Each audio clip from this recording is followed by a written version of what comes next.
Hi everyone, it's Sunshine. Okay, so I've tried a couple of times to make this video.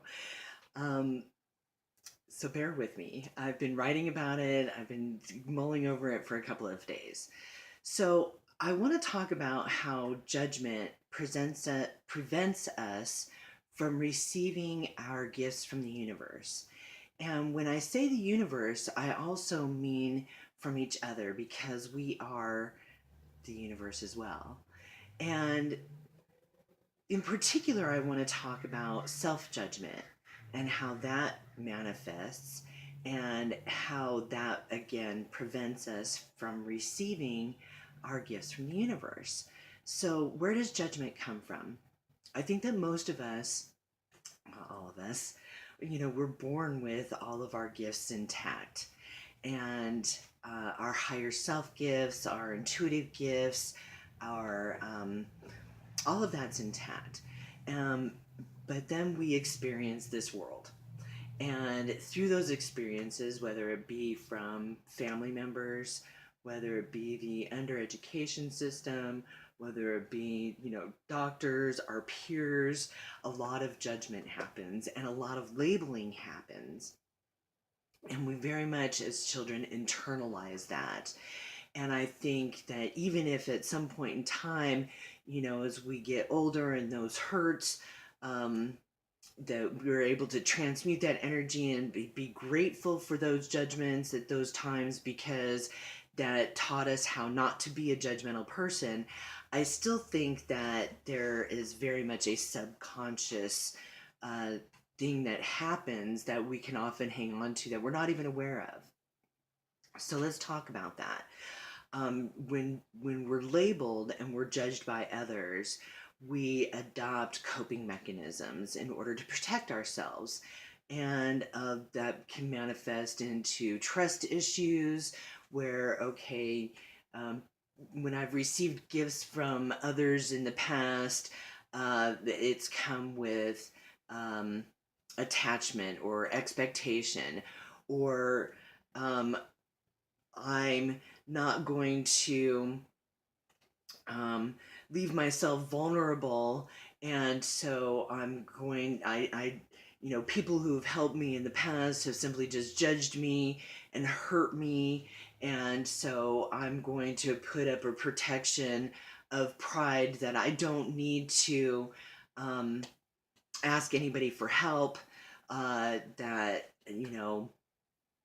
so again, these things are are things that manifest because of our life experience without judgment on people who have adopted these coping mechanisms, because that's what they are. They're coping mechanisms in order to survive the cruelty of this world, the cruelty of judgment on how we look or how we think or how we talk or how we act, or our what our family situation is, all kinds of stuff. Okay, so let's talk about how this internal dialogue then can become very subconscious, and when it can rear its ugly head. Self-judgment, when can it rear its ugly head? So for me, just recently my car broke down, and I was found myself saying,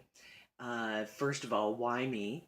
Second of all, two steps forward, one step back. Now, these are negative thought process. It's victim mentality. I'm extremely familiar with it. So, of course, I reject those right away. But then I went into, is the universe punishing me because I bought that box of cookies and I've been doing so good with my mind, healthy mind, body, spirit, because I haven't been walking as much or because I haven't been meditating as much. And I've actually, not that there isn't enough self-judgment going on, but really, seriously, punishment from the universe? No, that's not how it works. Um, but, and I have enough self-judgment going on that I certainly don't need, judgment from anybody else in regards to what I'm doing right or wrong or anything like that. So this is just how it played out. So it kind of sparked this video. Okay, so of course I reject all of those things. But here's another thing that ended up playing out as well. So, and I recognize this as kind of a common theme for me that is so low level, and breaking free from it is going to be amazing, or is amazing, or however it works. Once we have recognition, we have the ability to change. So for me, it's been kind of a series of lifelong events where I've had to have a negative experience in order to light a fire up under my ass, and kind of make some changes that I need to make in my life. Breaking free from that is that cycle. Hallelujah. Hallelujah. I don't have to live that anymore.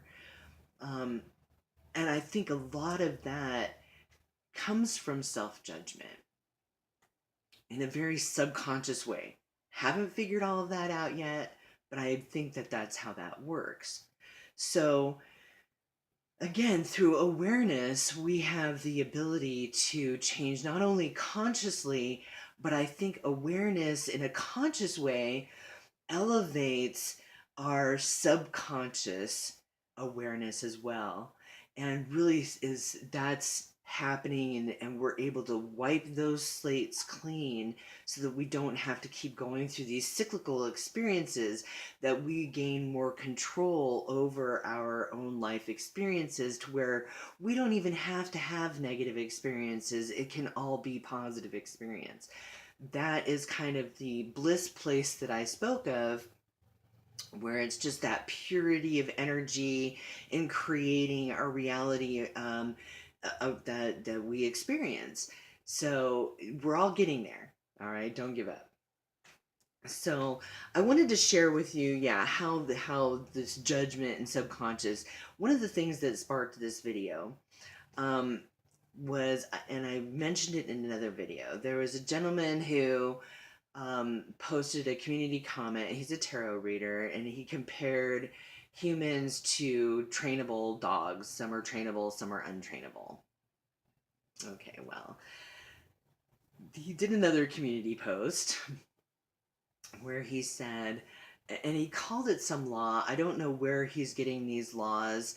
They're certainly not natural laws, okay? But he called it a law, and it's basically, the law says, don't associate with people who are unhappy and unfortunate, because they'll just bring you down. Wow. So first of all, I want to say, when I speak about this tarot reader and his commentary, I am not judging his person. There's a big difference. I question why he thinks this way. What were his life experiences that would make him want to adopt this? Has he taken that one step further and brought it more into a balance, before he simply judges his own judgment of the unhappy and unfortunate? Because if we were going to simply go with his commentary in this particular law that he recites, then when my car broke down, I was certainly unhappy and certainly unfortunate. So heaven forbid you have anything to do with me.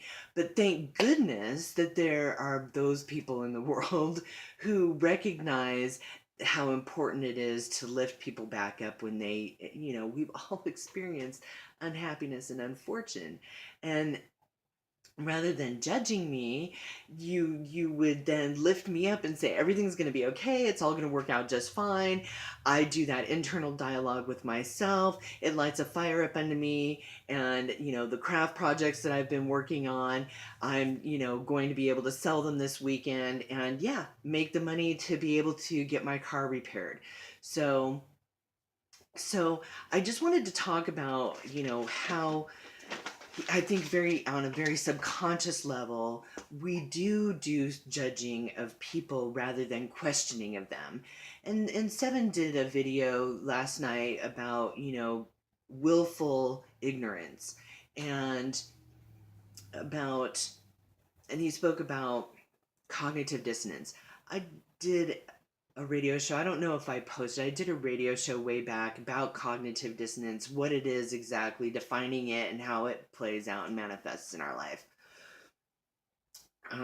But I don't think I put it up on this channel.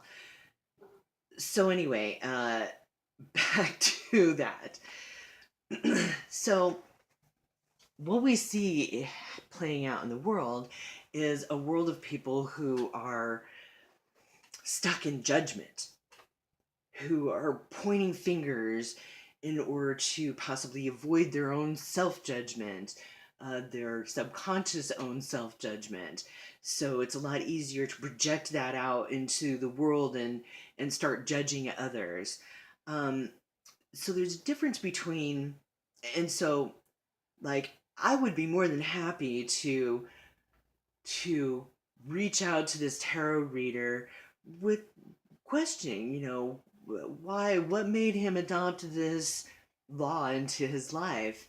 Um, what happened in his own life experience to where this is such an important thing to him, to have that law as having had adopted that law, what he calls a law, from wherever he got it.